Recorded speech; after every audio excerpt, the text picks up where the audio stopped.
So, 1939 I think it is, not really sure, Ford 9N. This tractor was all together today actually. The only thing that was taken off was the distributor at the time. But I put it back on, only had spark on one cylinder. That's odd. Apparently I went in there and stuff, looked at it, and the rotor wasn't spinning.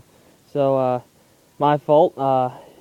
It wasn't lined up with the thing. I thought it was lined up. It actually was lined up. I tested it, and then it must have came out of line.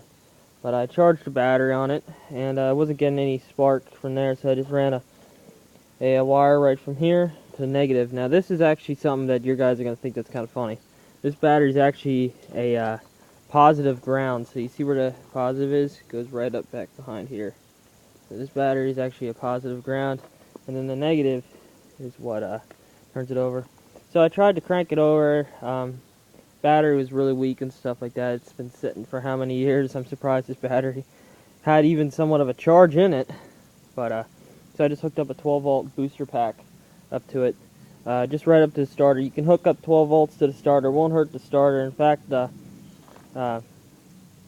you can the 6-volt starters actually have heavier windings in it than the 12-volt starters. So you know, you can crank it over all day on 12 volts. It cranks much faster, and it just doesn't last as long as the 6-volt. 6-volt cranks a lot longer, but it definitely cranks a lot faster. So if you're having a hard time getting your tractor started, your 6-volt tractor started, try hooking up 12 volts directly to the starter. It's also nice if you have a dead battery that has at least somewhat of a juice in it, has somewhat juice in it, enough to power the coil. You can hook it up right up to your vehicle. Just hook up 12 volts. Just don't hook it up to the battery. Don't hook up 12 volts to the battery. You'll fry the coil or the points or whatever. So I wound up pulling half the motor apart now. Hopefully I won't have to go any further and drop the oil pan. But here's what I got. So I pulled out this valve here. These two valves were stuck. This one I did free it up and I pulled it out. And there's a whole bunch of oil and stuff around here now. There's actually a little bit of surface rust on these cylinders from sitting, but nothing too bad. We should be able to get fine compression in. But I pulled those out.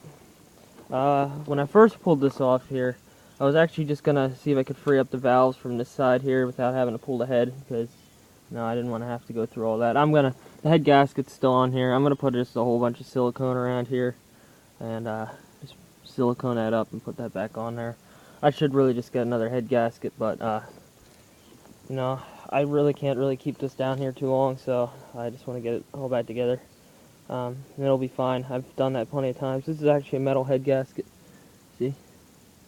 So that head gasket's probably no worse than it was when it came out of the factory. But anyways, this valve is actually slightly bent here, as you can see. I actually think I may have bent it, but that's not an issue. I'll straighten that as well as I can, and can get the seat well. Anyways, and then the other valve, the whole piece came out inside here, whatever the hell you call that thing. But I did free up the tappets. These two tappets were stuck, and I had it opened up the valves. So this one, I actually only had compression on one cylinder when I first got it, and I was feeling the car, but realized I wasn't getting any suction out of it. But I did put some gas in it, and I was getting some spitting from this cylinder here, and all of a clunk clunk, so it was firing on this. But this one it wasn't. And here I had no compression on any of these cylinders. This one, both the valves were stuck on here. No, just this one valve was stuck. No, both the valves were stuck on this one here. And I freed those tappets up, and the valves fell right back down, so they were just temporarily stuck. I just tapped them with a little screwdriver and a hammer. Just hit right down in the center there, and they pop back down. Worked a little oil, put a little oil inside the oiling holes in there. And these ones I had to fight with a little more, and I wound up actually having to take these two out. One of these two, I forget, were stuck too, but I freed that up then, so that wasn't an issue. But let's see what else I got.